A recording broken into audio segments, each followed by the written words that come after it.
Hey y'all, welcome to another episode of Barbershop Love Stories, where we highlight the stories of good men and their thoughts and feelings on relationships. My name is Lena West, and today my very special guest is Bernard Thomas. Thank you for coming, Bernard. Thank you for having me. Well, tell us a little bit about yourself. My name is Bernard Thomas. Obviously, you already said that. This is true. But I've been a barber. Actually, August the 8th was 30 years that I've been licensed. So I've been in the Gwinnett area pretty much the entire time. It's just something I love to do, and I don't think that I will. I keep saying I want to retire, but I can't figure out how to stop doing it. How to make that happen, I understand. Exactly. So Bernard and I actually worked together for a few years, and his other name is Burner. So I thought it was so funny when one of the clients came in and he could not pronounce Bernard. And he kept saying Burner, but people had already called you Burner, I guess. I don't know. I thought it was hilarious. But yeah, so I was always intrigued about your origin story of how you met your wife. And so I definitely wanted to have you here to share that. But before we get into that, what I would like to know is, what were your thoughts and feelings on marriage growing up? What did your parents teach you about marriage? What did you absorb from society? What were your thoughts on marriage, period?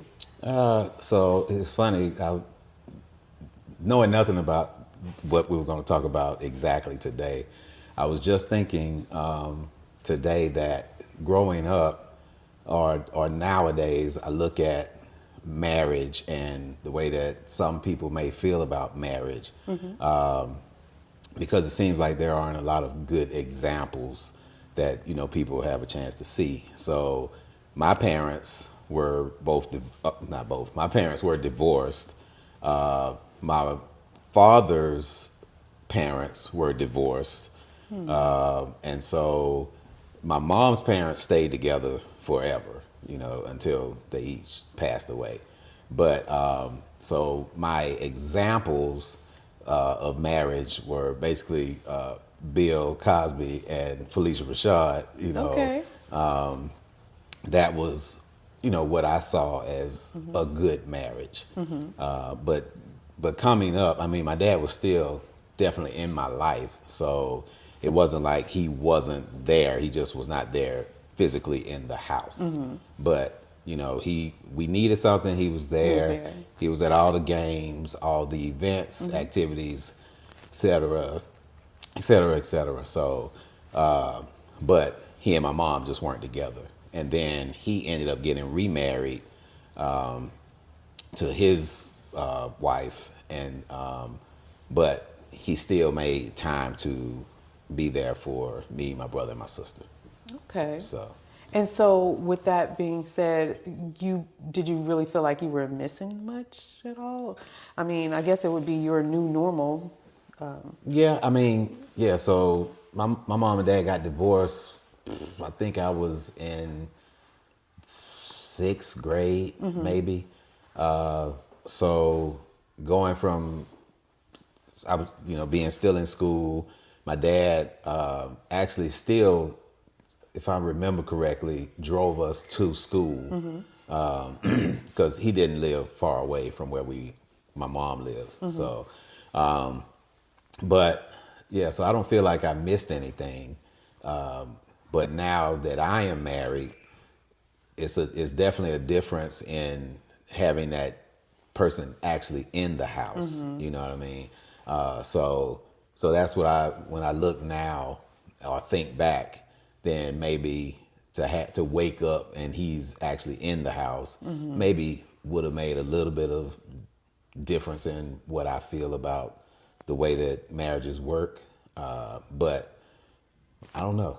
I don't think I missed anything because, like I said, he was definitely a big part of our lives as we grew up.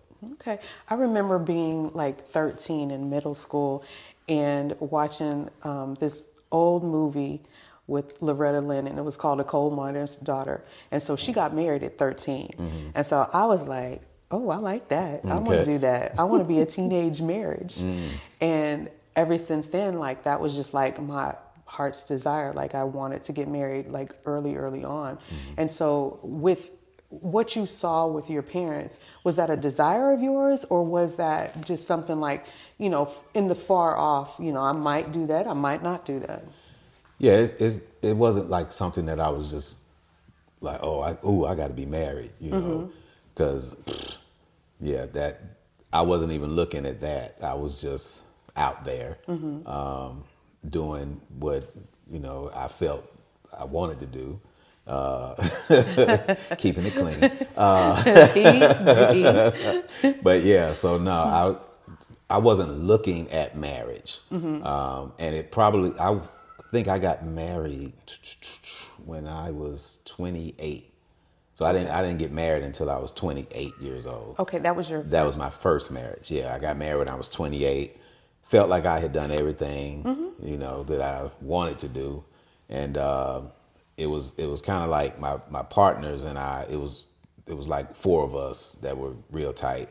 We got married right one Boom, after boom, another. boom. So so yeah, I feel like we had done everything we wanted to do, and so marriage was next. So that's kind of where we or where I, in my first marriage. But then, I let some stuff get in the way of my thoughts and what I was doing, and, led me down the wrong path. And so that marriage ended.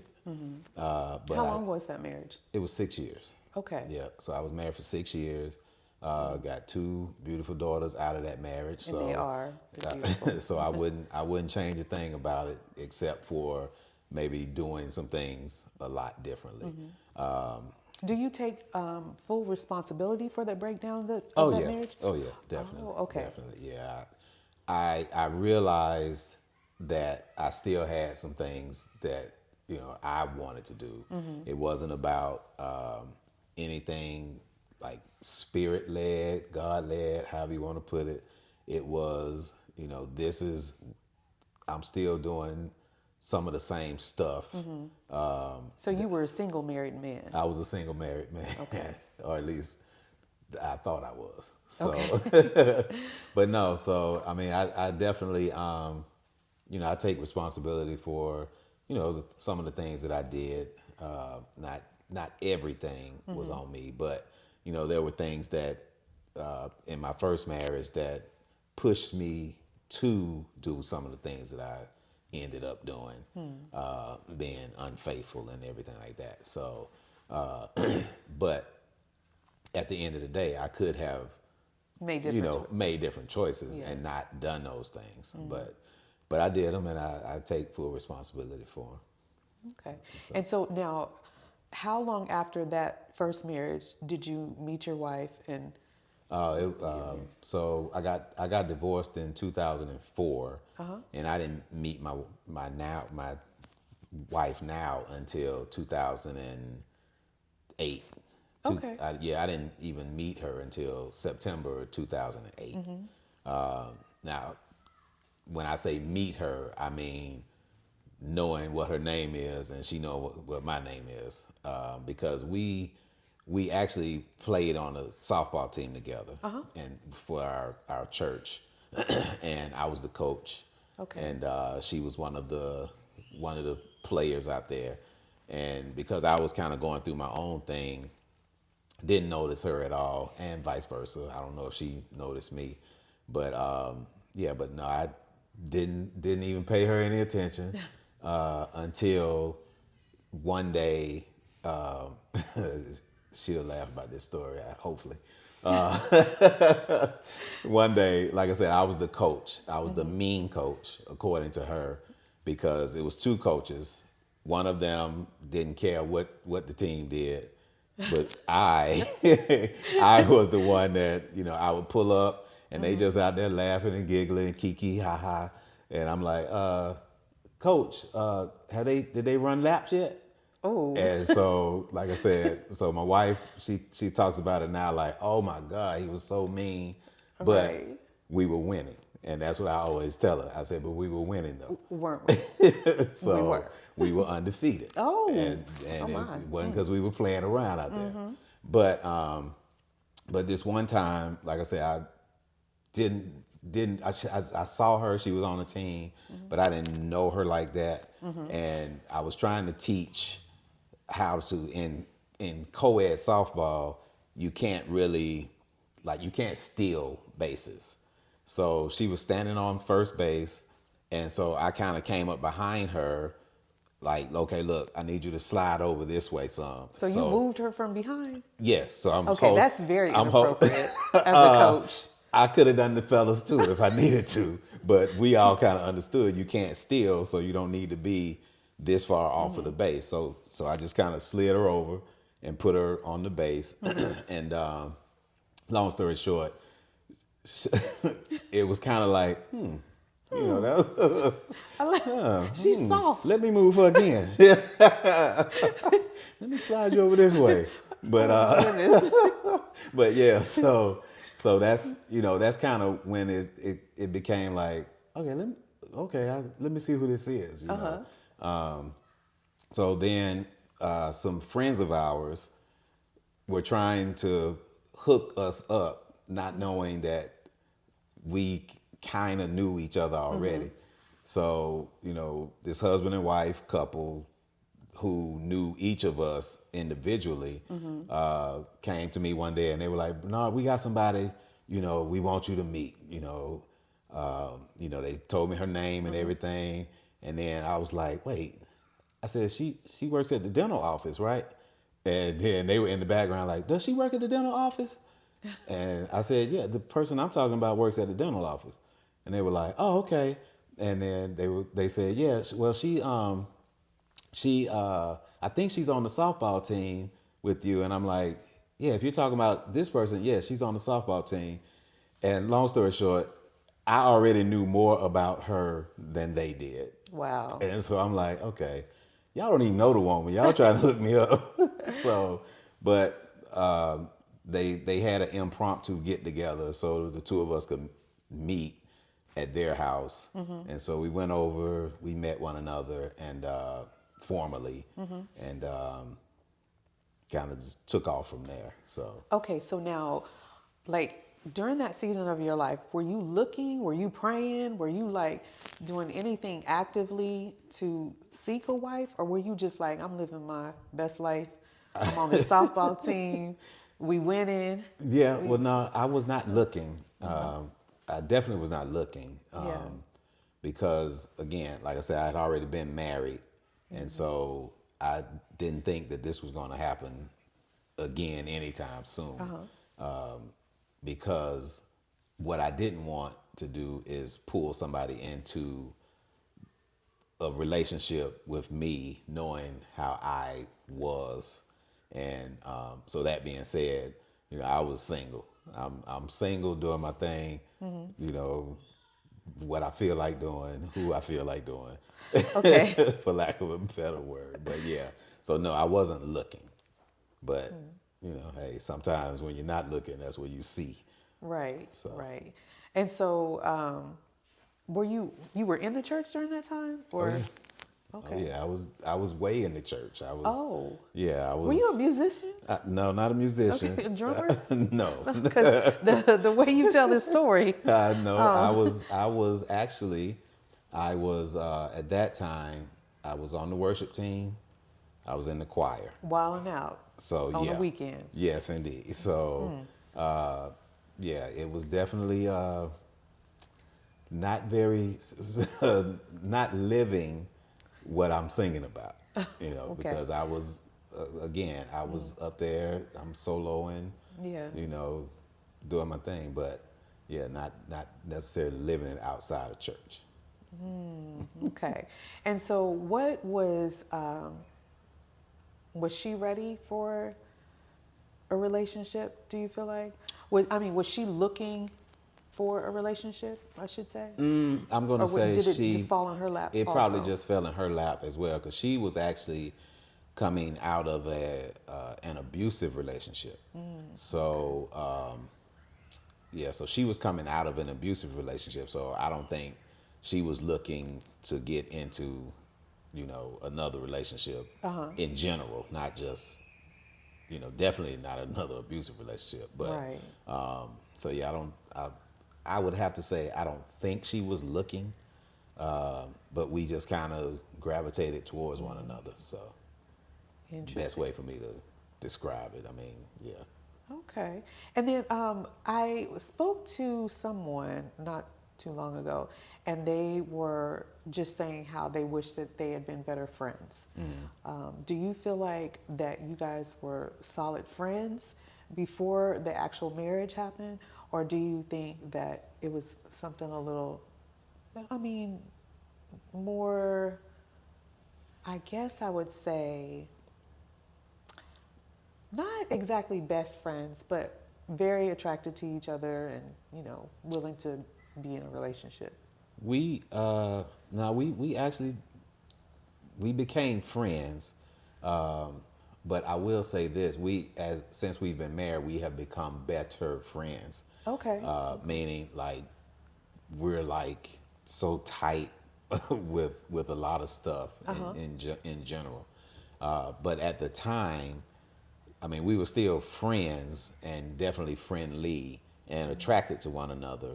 But I did not see it going into personally. I didn't see it going into marriage because I still wasn't looking for that. Right. But again, like I said, sometimes when you're not looking, things kind of fall in your lap. So yeah. So Yeah. I don't. We were friends first. So I like that. I like that. And you all have been married for how long? we got married March 2011. 2011. Okay. So we are at 13, year number Oh, 13. okay. Yeah, Okay. March 5th to be exact. Wonderful. Okay. I wasn't gonna get tripped up on that question. Listen, the way you paused, I was like, this could go all the way left. I could have cheated and look at the tattoo that's on my finger there. You know what? But And that I would've- know. Okay. I know the date. I'm so proud of you. You've really done well. You really have. Yeah. So now, what were some of the things that kind of caught you off guard with this new marriage that you can think of, or was there anything? Nothing caught me off guard, but so basically what happened, again, like I said, we knew each other from the softball team. When we got to be a little bit more involved, we weren't intimate because one of the things that I did not want was to have the same relationships that had been having, which is just sex. Just sex. Could you say that again? What was that? I did not want it to just be about the sex. Okay. So literally, I purposely waited for a while before we even got to that point. And to the point where I think she was probably like, dang, what's wrong with him? Is there something wrong? Is there something wrong with him?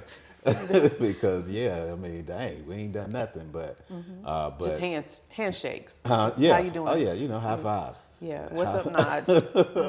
high fives, fist bumps. Yep. But yeah, so no, I wanted this to be different than anything I'd ever done before, relationship wise, and so we took a trip to Pennsylvania to see her family. And again, I took my kids and her kids. And so it was all of us drove up to Pennsylvania. I had a chance to meet her dad, her mom, brother, sister.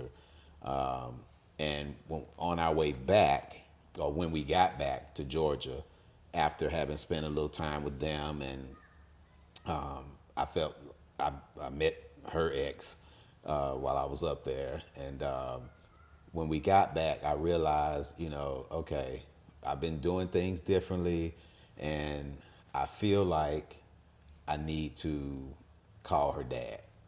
And so at the time, I was I was living in the city of Atlanta, working in Gwinnett County. And so I was driving, I would make that drive every day from Atlanta to Gwinnett and back home. And so I was on my way back home, and something I now feel like may have been the Lord speaking, said, okay, what you gonna do? Because Yeah. you about to go down the same road. So if you're gonna do something different, then you need to do it. So I called her dad, and He said, "New phone, who he this?" exactly. He said, it was funny because I called him and I was like, hey, Mr. Moore, this Bernard, how you doing? He was like, yeah, I'm all right. I was like, okay, yeah. So is it cold up there?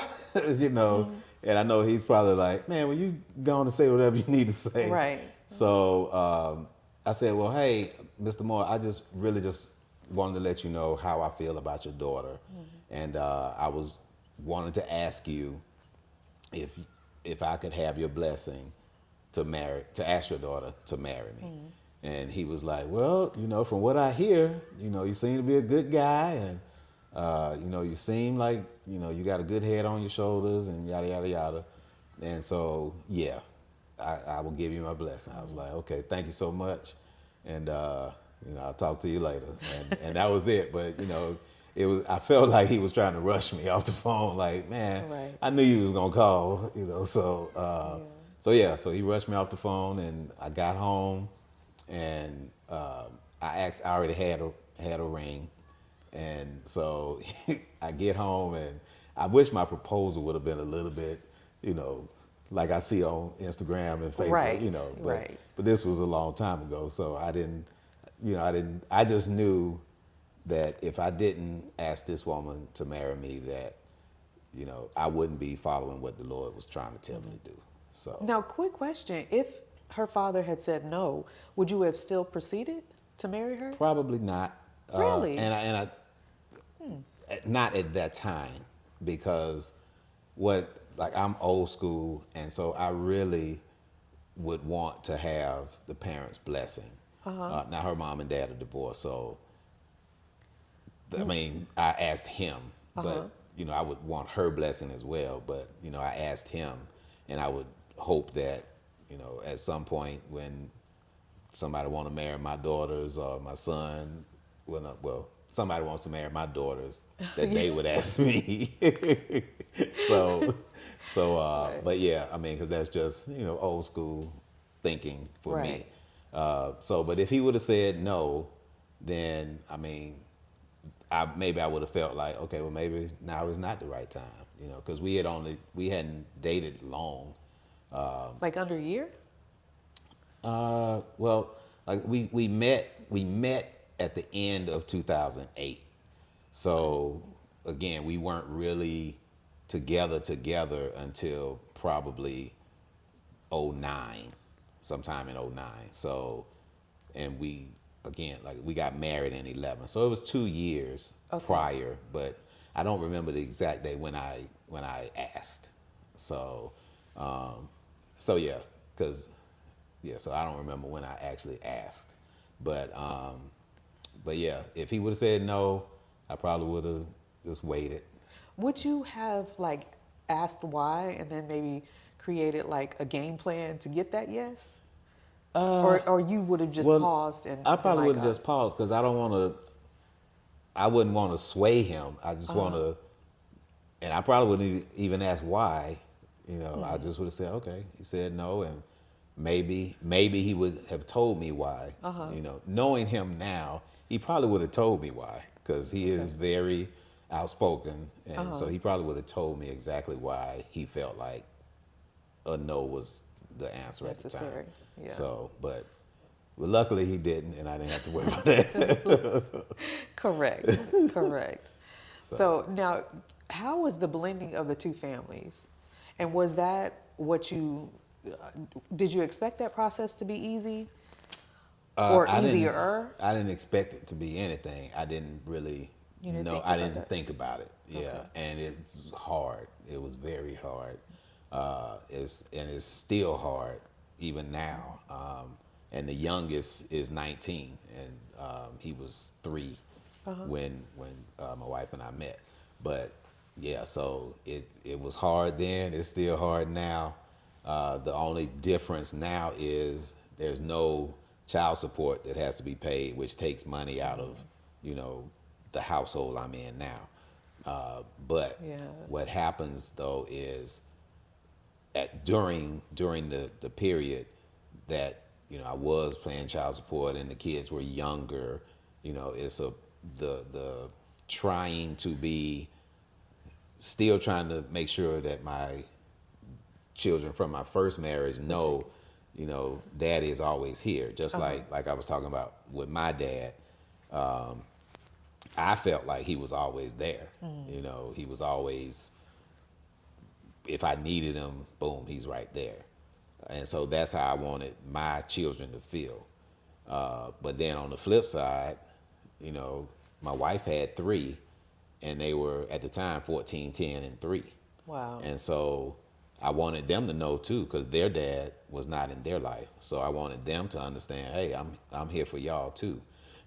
And so, but trying to balance that, oh, and meanwhile still trying to be new husband. Yeah. You know what I mean? So trying to balance all of that was difficult, very difficult. And like I said, even today it's still difficult because I don't know if you've seen the new Axel Foley movie, but there's a line in there where Eddie Murphy's character's daughter says to him, because apparently he had left her when she was young, and her line was, a parent still has to be a parent. A parent should always be a parent. And so that being said, I'm still trying to be a parent even now that they are Of age. grown. Yeah. But there's no manual for this. There's absolutely no manual. Mine are my bonus daughter. She's 35. I have a 28, a 26, and a 22 today. Okay. So the parenting is definitely different, but it's still parenting. It is. It is definitely. I thought after 18, it'd be smooth sailing. Right. But yeah, I get Cash App requests back to back. But hey, I'm not bitter. Right. I'm all right.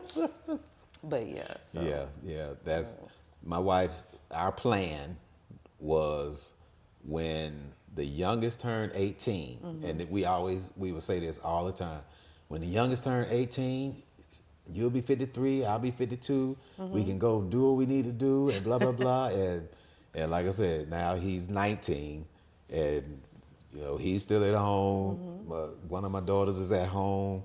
It's like, oh man, I still ain't got no money to go do nothing, because we're still trying to just be parents and do what we need to do. But yeah, it definitely was rough, is rough, and will probably continue to be rough. Okay.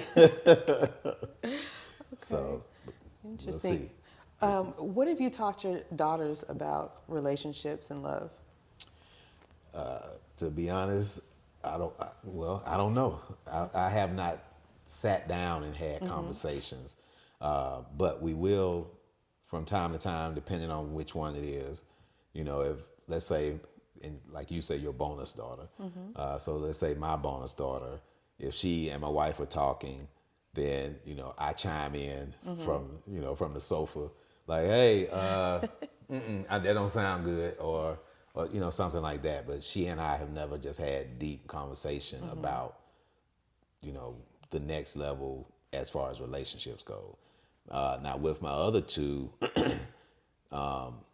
my oldest biological daughter, she literally probably about 2 months ago introduced me to her friend now. So, and he seems to be cool. I'm like, okay, but we only met, real quick, and then we haven't had a chance to talk any outside of that.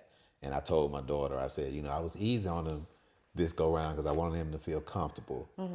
So, and then my youngest daughter, she's so much on the go that she's not even looking at boys or anything like that right now. At least I don't know about it. So I got you. So I just find it so interesting that, how can I say?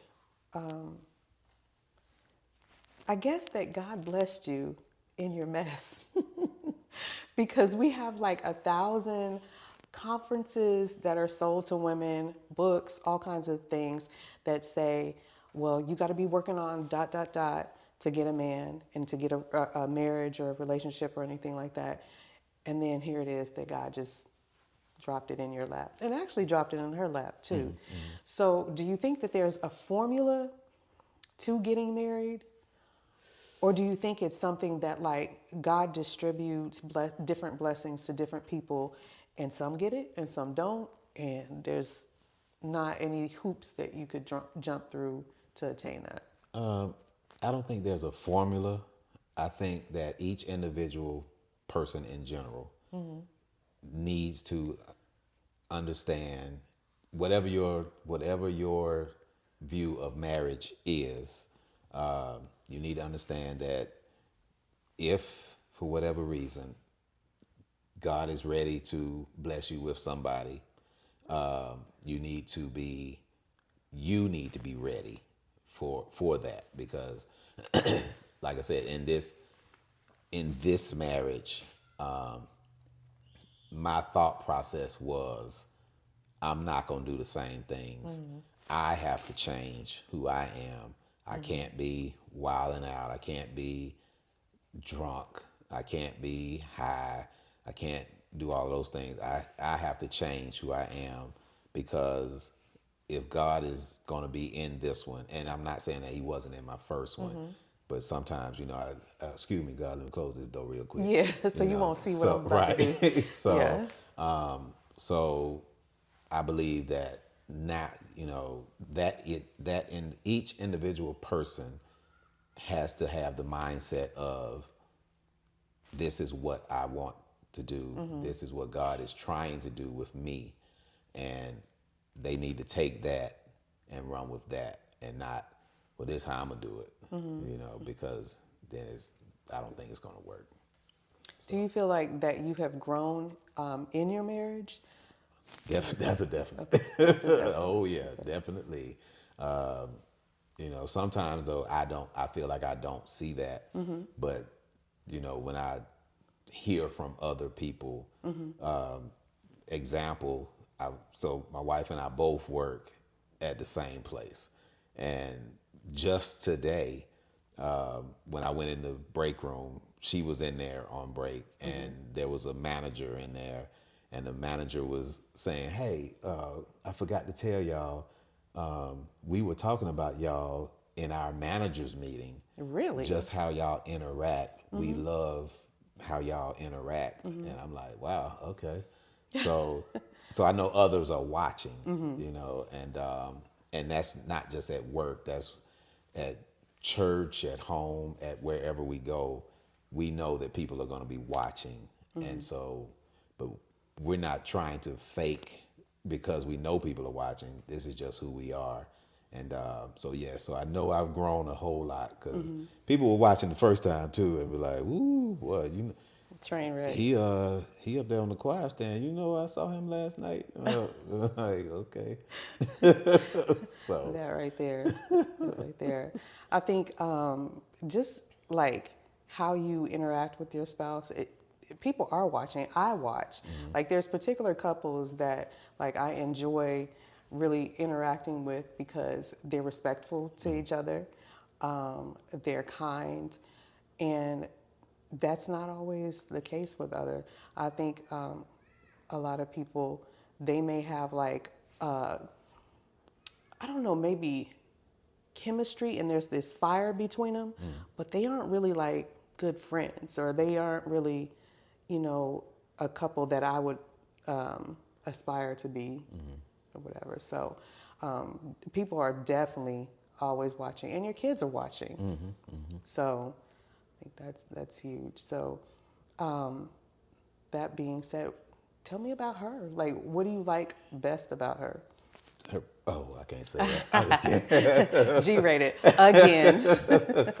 No, her heart. I mean, to be honest, yeah, she cares for. Sometimes she, in my opinion, she puts everybody ahead of herself, and that's great.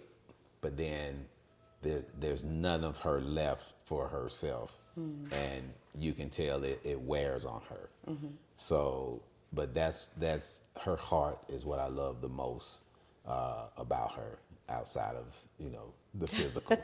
She is beautiful. She is absolute So, beauty.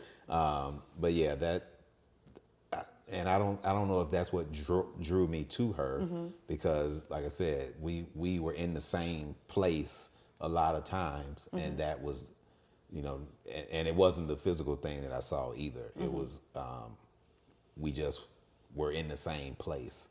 But now that we've been together and we've grown together, I know, that it is her heart for me that I love the most. Was she your type? She was out of my league. Oh, okay. If I'm being honest, Okay. yeah, she was definitely. I felt like she was out of my league, just from physical, the physical look. Was that one of the reasons why you weren't necessarily like checking for her when you were Coach Touchy Feely? No, because I mean it wasn't that. Again, when I'm on any field of play, Okay, you serious? I'm serious. Yeah, we out here for a purpose. So no, I mean I just, like I said, when we kind of started talking, I would be at the shop like, man, I can't believe she texts me. Wow. And I'm even telling my mama, like, Mom, she texts me. What do I say? Hello? Exactly. Hey.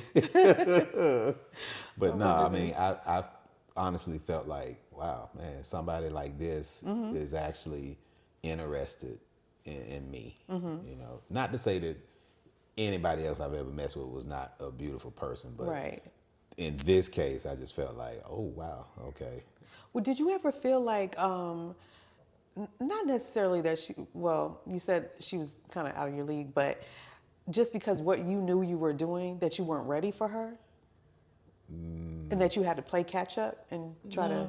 No, I mean, it's just like, I don't know. I mean, no, I don't feel like, definitely don't feel like I was trying to play catch up. It's just, yeah, I don't know. She just seemed like a person that I would have never pursued or even, well, not looked at, but, just somebody that I would not have personally pursued just because, Well, in that season, you were pursuing I was pursuing ladies, a whole bunch of stuff. ladies that weren't probably leading to a godly marriage. Yeah, we'll exactly. just say that. There you But, go. There you go. yeah. Let's just say that. Yeah, they were in different seasons of their lives. Right. We all were in So, different somethings. Yes. Some things. Yes. So, wow. And then, on a scale of 1 to 10, how do you feel like the relationship is right now? Are y'all at 10? No, we're not at 10. we got a lot of work to do to get to 10. Yeah. But we're a strong 7. Strong 7. Strong okay. 7. I like that. And reason being is because both of us let a lot of outside things determine how the two of us act with one another. Okay.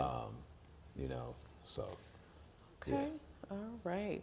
I one of the stories that I remember you told me about, I think it was the barbershop. Okay, the interactions with the barbershop, because we're going to circle all the way back. That it was, you had a lot of women at the barbershop. Now. And I still do, but go ahead. You still do. You do. Has that been an issue with like how she felt about this career field? No. She because she actually used to own a barbershop herself. Oh, I didn't know that. Yeah, she Okay. used to own a barbershop. when she was in Jersey. And so she knows what happens in a barbershop. But now for me, at this stage of my life, like I said, I wear glasses, so I'm not blind. So I can see, you know, but I also am not trying to go down a path of throwing myself off. So, you know, it's not like I can't see who comes in. You know one of my clients. I do. So, but even that person that we're talking about, you know, has kind of toned it down. But it's just like, okay, you know, my wife trusts me, and I trust myself at this point. Yeah. Now there could have been a time when, you know, I'm risking losing all my clients for the wrong thing. But at this point in my life, I still have female clients, and I still have. The shop I work in now is a barber and beauty, so a lot of females come through. A lot. In See a general. lot. Yeah, so I see a lot. It's summertime in the South, let me tell you. Yes. Sundress season. There you go. Well, I am so happy for you stopping by. But I do want to ask you, what would you tell a young man who's pursuing a young lady or a marriage in itself? Like, what kind of advice would you give them? So I would say, make sure that you are prepared for that. And what I mean by that is, I do hear some younger folk talking about, you know, they want to get married and they want to have this and have that, and but then if I watch your lifestyle, Does it line up? Are you really ready to pull somebody in to what you're doing? Because now it's going to be two individuals. So that person may not like what you're doing, and vice versa. So you need to make sure that you are prepared and ready for something like that to happen. Okay. Because it's work. It is work. That on that note, it is work. Thank you so much, Bernard. I appreciate you. Thank you for having me. Good.